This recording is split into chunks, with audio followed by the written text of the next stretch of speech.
आज की बात। स्वागत। आज की बात में एक विशिष्ट बात आपको बताते हैं। आपको पता होगा कि मौर्य सम्राट अशोक एक ऐसे सम्राट जिनको प्रियदस्सी के नाम से जाना जाता है, धम्माशोक के नाम से जाना जाता है। इनका राज्य जो है वो, अगर इनका शासनकाल देखें तो ईसा पूर्व 273 से ईसा पूर्व 232 तक का। लेकिन इतने समय में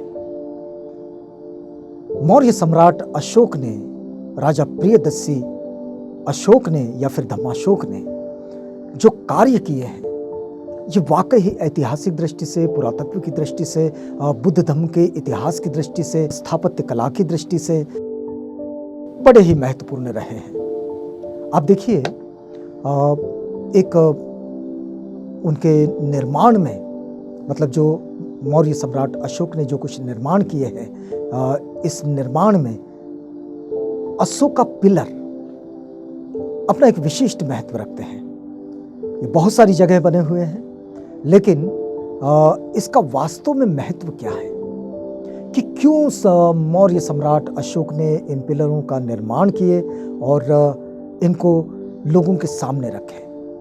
तो इसको समझने के लिए और इसको जानने के लिए एक बात को हमने समझना बहुत ज़रूरी है कि वास्तव में जब मौर्य सम्राट अशोक अपने शासनकाल में, जब उन्होंने बुद्ध धम्म की राह पकड़ ली और उनके धम्म शासन का जो राज्य है उनका, ये जो उनकी राज्य पद्धति रही, तो इसके कारण उन्होंने और उनके साथ जो उनके गुरु थे भदंत मोगलीपुत्र तीस, इन दोनों के साथ मिलकर इस बात का पता बार बार मिलता था कि तथागत बुद्ध किन बातों की शिक्षा देते हैं और इस शिक्षा को कैसे कहाँ पहुँचाया जाए और इसे स्थापित कैसे किया जाए। वो आप देखिए कि सम्राट अशोका ने जो शिलालेख लगवाए हैं, खुदवाए हैं, बनवाए हैं, उन सब में आप देखें कि तथागत बुद्ध के शिक्षाओं के उपदेश है, उनके वचन लिखे हुए हैं। और धम्म शासन कैसा होता है, ये बात हमें मौर्य सम्राट अशोका की राजनीति से पता चलती है। तो आप देखिए, हम बताना चाह रहे थे आपको कि अशोका पिलर जो है, तो इसकी शुरुआत कैसे है। ये तो बाद में बहुत सारी जगह में अशोका पिलर मिलते हैं, लेकिन अशोका पिलर का वास्तव में बौद्ध धम्म से क्या नाता बन जाता है, इसको आज हम समझने की कोशिश करेंगे। आपको शायद पता होगा कि तथागत बुद्ध का जन्म, हम राजकुमार सिद्धार्थ की बात नहीं कर रहे, उनका जन्म कपिलवस्तु में हुआ, लेकिन बुद्ध का जन्म ये बोध गया में हुआ। लेकिन बोध गया में जन्म बुद्ध का होने के बाद वहां कुछ हुआ नहीं। उन्होंने जो कुछ जाना वो उन्होंने भल्लिक और तपस्सु को तो वहीं बोध गया में ही दीक्षा दे दी, लेकिन दीक्षा के बाद का जो मूल कार्यक्रम था उसके लिए वो अपने 5 उन पुरातन मित्रों के पास आए जो उनके साथ उस तपस्या में उनके साथ थे, उनके सहयोगी थे। वो उनके पास आए और वे उस समय सारनाथ में थे, इसी पत्तन में, मृगदाय में। तो वहां आने के बाद जब उन्होंने धम्म का जन्म हुआ, वहां उन्होंने अपनी शिक्षाओं को, धम्म का मतलब उनकी शिक्षाएं, उनके वचन हैं तथागत बुद्ध के, और वहीं पर संघ का भी निर्माण हुआ क्योंकि उनके शिष्य बने हैं वहां। ये 5 लोग उनके शिष्य बने और ये 5 शिष्यों का बड़ा महत्व रहा है।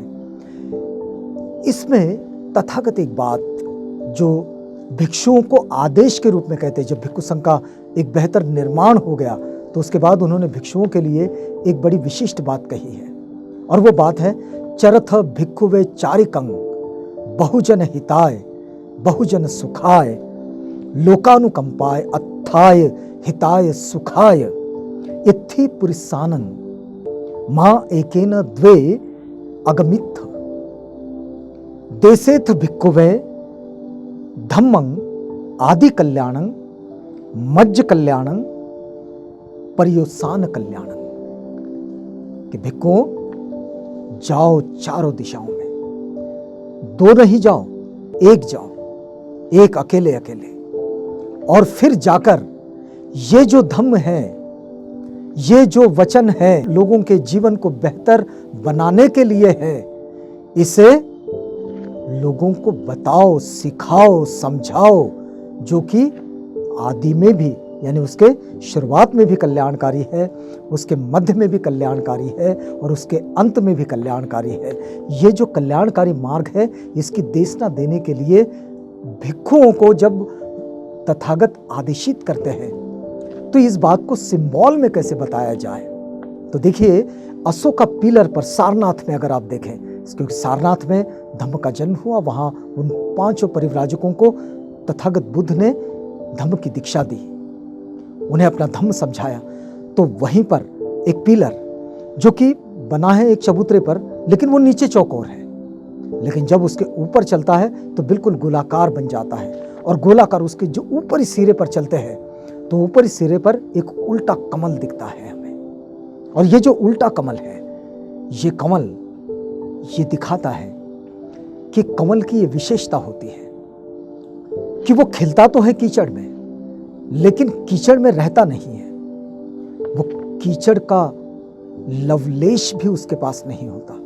वो कीचड़ को त्याग कर उससे बाहर निकल आता है और कीचड़ में खिलता है, तब भी ऊपर बिल्कुल स्वच्छ होता है। तो ये जो जीवन में तृष्णा का, ईर्ष्या का, निंदा का, ये जो कीचड़ है, क्रोध, द्वेष का, इससे बाहर निकलो, ये प्रतीक के रूप में। और फिर इसके ऊपर वो 4 सिंह बने हुए हैं जो एक दूसरे से पीठ किए हुए हैं। उनकी पीठ एक दूसरे से जुड़ी है और वो अलग अलग दिशाओं की ओर निकले हैं। ये चरथ भिक्खु वे चारिकंगे जो तथागत बुद्ध कहते हैं, इसका ये परिपाठ है और इसका वो संकेत है कि यहां से धम्म का आगाज हुआ, इसकी घोषणा हुई, सिंहनाद हुआ। और इसलिए बौद्धों के सेगमेंट में इसे सिंहनाद कहा जाता है। तो ये सिंहनाद है। और आप जानते हैं कि तथागत को शाक्य सिंह कहा जाता है। शाक्य कुल उनका, और ये सिंह ये गर्जना करते हुए निकला, धम्म की गर्जना। तो ये धम्म की गर्जना करते हुए सिंह का ये जो नाद है, इसका ये प्रतीक मौर्य सम्राट अशोक ने सारनाथ में गढ़ा। और फिर उसके बाद ये बहुत सारी जगह पर हमें मिलता है, लेकिन अलग अलग रूप में मिलता है। इसका दूसरा रूप वैसे सांची में मिलता है, लेकिन सांची का जो सिंहनाद करता हुआ जो स्तंभ है, उसकी प्रतिकृति दूसरी है। लेकिन सारनाथ में जो मिलता है वो इस बात को उद्धृत करता हुआ है कि जाओ भिक्षुओं, जो जनता के शुरुआत में कल्याणकारी है, मध्य में कल्याणकारी है, अंत में कल्याणकारी है, इस धम्म का उपदेश करो। अशोक स्तंभ विशेष रूप से, जिसको हम अशोक का पिलर कहते हैं, ये भारत में अमरावती में मिलेगा, चंपारण बिहार में है ये, यानी कि लौरिया अरेराज और लौरिया नंदनगढ़ में, रामपुरवा में ये मिलता है, लुम्बिनी में मिलता है, निगाली सागर में मिलता है, और रुमिनदेई में भी अशोक स्तंभ मिलता है, सांची में मिलता है, वैशाली में है, और ऐसे अलग अलग जगह पर ये स्तंभ बने हैं। एक मेरठ में बना हुआ था, जिसे निकालकर फिरोज शाह तुगलक ने उसे दिल्ली में लेकर आए और वहाँ उसको स्थापित किए। लेकिन अशोक स्तंभ का अपना जो विशेष महत्व है, वो विशेष महत्व है कि तथागत बुद्ध का संदेश सिंह गर्जना करते हुए भिक्षु 10 दिशाओं में लेकर जाते हैं। और इसलिए एक दूसरे की ओर पीठ करके बैठे हुए ये जो सिंह हैं, इन सिंह का ये नाद है। तो यहाँ पर रुकते हैं इस वादे के साथ कि अगली कड़ी में आपसे पुनः भेंट होगी, जब हम इसी बात को आगे बढ़ाएंगे। तो तब तक के लिए हमें इजाज़त दीजिएगा।